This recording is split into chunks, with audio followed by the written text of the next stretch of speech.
In this video, we're going to talk about how to factor trinomials. So a quick review, trinomials are polynomials with three separate terms, and their standard form is usually ax squared plus bx plus c.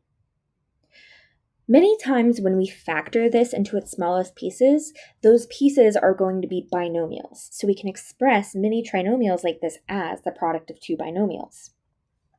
Here you can see if we take two binomials, a binomial means two terms. So we have an x and a 2. So this is one binomial. And here we have x and 3. So this is another binomial. And if we multiply those together, what we're doing is a process called double distribution. You may have learned this as the FOIL method or the box method, but however you do it, you're still doing the same thing essentially, which is double distributing. So you're taking the x and you're multiplying it to the x and the 3. And then you're taking the 2 and you're multiplying it to the x and the 3, which is written out here. X times x and 3 plus 2 times x and 3. Once we have that written that way, we're going to distribute the coefficients in front of those parentheses back into the binomials. So x times x plus x times 3 is x squared plus 3x. And then 2 times x plus 2 times 3 is 2x plus 6. So I'm distributing that back out. And now, the last thing I need to do to turn this into a trinomial is combine like terms. So I'm taking all of the terms that have the same variables with the same degrees and adding them together. In this polynomial, we only have two like terms, 3x and 2x. So I combine those together by adding them to be 5x. And now I have a trinomial. Factoring a trinomial is doing the multiplication process in reverse. So if I started out with the trinomial x squared plus 5x plus 6, I'm going to do this backwards to factor it. So my first step is to split my x term, my 5x, into two pieces. And you're going to have to use a little bit of guess and check sometimes to figure out which pieces to break it into. But I can start by breaking this into a 2x and a 3x. Right? They just need to be two pieces that would add together to get back to this 5x. And then I still have my 6. We don't touch the x squared and the 6. Those stay the same. All I'm doing is taking my 5x and breaking it into two pieces here. Now that I have 4 pieces, I'm going to group two factors together. So I'm going to group these two terms together. I'm going to group these two terms, and I'm going to group these two terms. And I'm going to pull out any GCF. Remember from our last video, GCF means greatest common factor. I'm going to take out what they have in common to start to factor out these binomials. So my first binomial here is x squared plus 2x, and they both have an x in common. So I can pull the x out of the parentheses, and I'll be left with x plus 2 on the inside. My next set of terms, 3x plus 6, have a 3 in common. So if I pull the 3 out of the parentheses, I'm left with x plus 6 divided by 3 is 2. And now what I do here is reverse the distributive property. So instead of x plus 2 times this plus x plus 2 times this, I'm going to combine these into one binomial, and all of it is multiplied by x plus 2.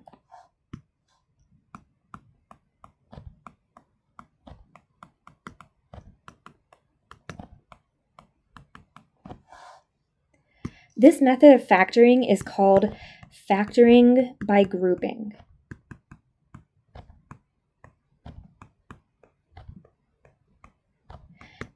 And again, even if this isn't how you write it down on your paper, if you use FOIL or the box method or some other method of distributing and it doesn't look like this on your paper, this is still the same math. It's still essentially what you're doing when you multiply binomials or factor trinomials back out. So let's do a couple examples here. Our first example will be r squared plus 8r minus 9. We want to factor this. So in order to break this apart, I'm going to have my r squared still. I'm going to have two pieces that combine. These are going to combine to give me positive 8. And I'm still going to have a minus 9 on the end here. Now, in order to figure out what pieces I want here, whenever I have a trinomial that's fairly simple like this, where there's no leading coefficient in front of the r, the easiest way to do this is to look first for numbers that multiply to give me negative 9.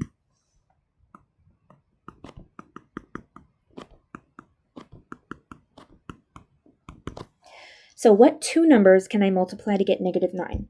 Well, I can do negative 9 times 1, or 9 times negative 1, or negative 3 times 3.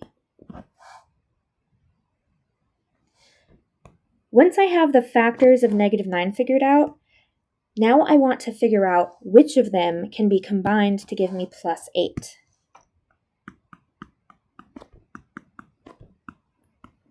So which of these three sets of numbers will combine to plus 8? Well, negative 9 plus 1 is going to give me negative 8.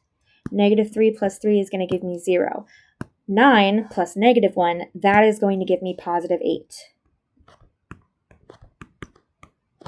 So that means that my two numbers for my factors are 9 and negative 1. This is going to be 9r, and this is going to be minus 1r. Now, let's rewrite this all. I have r squared plus 8r minus 9 is equal to r squared plus 9r minus 1r minus 9. And now I'm going to factor by grouping. So I'm going to group my r squared and my 9r. And I'm going to group my minus 1r and my minus 9. And on the left here, I can pull an r out from both of those pieces.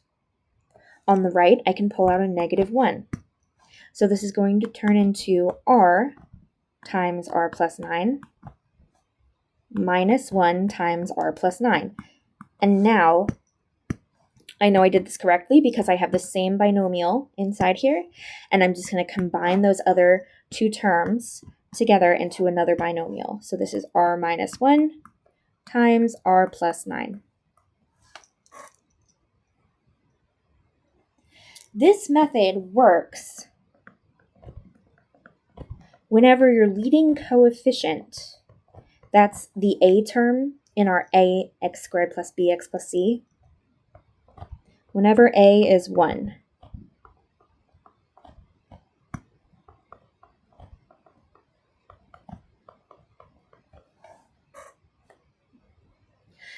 This doesn't work quite as easily, and I mean by which I mean my multiply to the third number and add to the second number doesn't work as easily when I have a leading coefficient that is not equal to 1. So we'll look at that in just a moment, but first I want to talk about the relationship of the positive and negative signs here, because you may have noticed that when I was factoring negative 9, I chose a negative number and a positive number and a negative number, a negative number and a positive number. That's because anytime we multiply a positive number times a negative number, we get a negative number.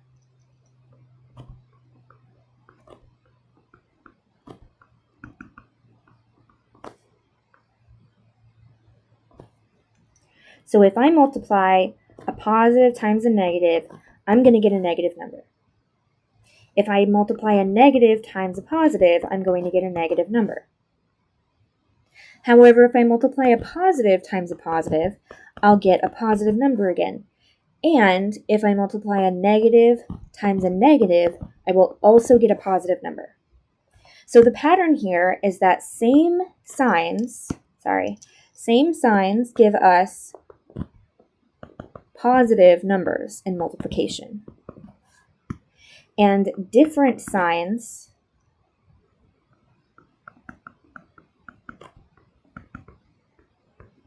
give us negative numbers in multiplication. So given that, we know that if we have an ax squared plus bx plus c equation, where our c is positive, then we know that our factors are going to break down into an x plus a number times x plus another number, because c is positive, so they have to have the same signs. Or it might break down into x minus a number, x minus a number. And in order to tell which one it's going to be, we can look at our b term. So if we have a plus b, a positive b, then our signs are both going to be positive. But if we have a minus b, then our signs are both going to be negative. On the other hand, if we have an ax squared plus bx minus c, our c is negative, then this is going to break down into two different signed binomials. So we're going to have one with a minus and one with a plus, because we can only get a negative sign here if we're multiplying a positive number by a negative number in our distribution.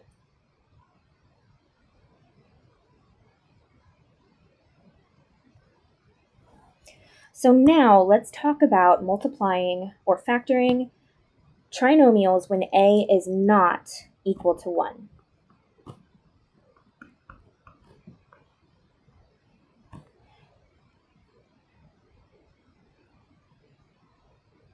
Let's just jump right into it here. I'll give an example, 2x squared minus 11x plus 5. Okay, this one's not going to be as easy for me to just find factors of 5 that add up to 11, because this 2 also gets multiplied in there somewhere, and it makes it a little more confusing. So this is where factor by grouping really shines.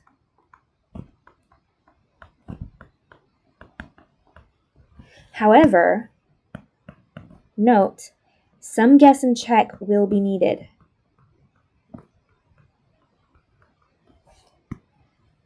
As you do more and more factoring problems like this, you'll get used to the patterns that the numbers make, and you'll start to notice which numbers you should guess the first or maybe second time you start factoring. When you're new to this, the guess and check is going to seem tedious, but the more you do it, the better you're going to get at recognizing those patterns, and the easier and quicker it's going to be for you. So, starting this by grouping by factoring. I'm still going to have my 2x squared, and I'm still going to have a plus 5 at the end, but I am going to break this minus 11x into two different pieces inside in the middle here. And I want to know what the signs are going to be. So because this is positive, I'm going to have the same sign. They're either both going to be positive or both negative. Because this is negative, that tells me that both of those numbers in the middle have to be minus. So this is going to be minus something, and this is going to be minus something as well. Now I want to pick two numbers that are going to add to minus 11. Okay, so I can pick any two numbers I want. Let's guess 5 and 6 to start with. So I'm going to have a 5 and a 6, and And I'm going to put the 6 here and the 5 here. Don't forget that those are x terms. And the reason I wanted to put the 6 first and then the 5 is because the next thing I'm going to do is group these, and I want these two terms to have a common factor. And I want these two terms to have a common factor.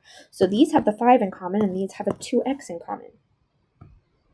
So when I group these and take out a GCF, I'm going to have 2x times x minus 3. And then on my second term, I can take out a minus 5, and it's going to give me x minus 1 on the inside. Okay, now this did not work because x minus 3 and x minus 1 are different. So this is not correct. These two numbers, I guess, the 6 and the 5, were not the correct numbers to guess. So I'm just going to try again. I'm going to guess something new. 2x squared minus something else plus 5. Okay, well, I'm adding to get 11. So what about 10 and 1? Okay, I can do minus 10 and minus 1. I'm going to put the 10 next to the 2. Or actually, it doesn't matter here because I could do 1x here and 10x here, and I could group these. They have something in common, and these have something in common. Or I could do the 10x here and the 1x here, and they would still have things in common. It really doesn't matter. Okay, let's leave it like this. So I'm going to group my 2x squared minus 10x, and I'm going to group my 1x plus 5. Sorry, that's minus 1x plus 5. And taking out common factors, I'm going to take a 2x out of this first group. So that'll be 2x times x minus 5. And then I'm going to take a minus 1 out of this next group, minus 1 times x minus 5. And now I have my common binomials. Those are the same. So rewriting this, I'm going to have 2x squared minus 11x plus 5 breaks down into 2x times x minus 5 minus 1 times x minus 5. And then reversing my distribution, I'm going to combine these two pieces together into 2x minus 1 times x minus 5.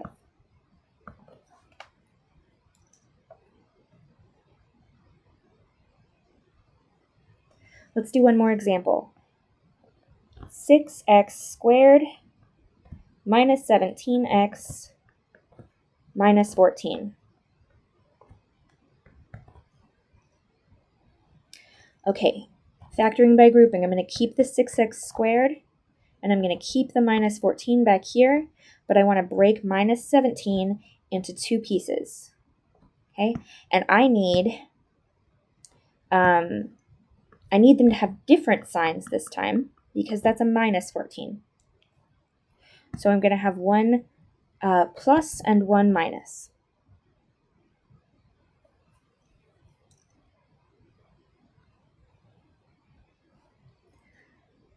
Now, I need two numbers that add up to negative 17.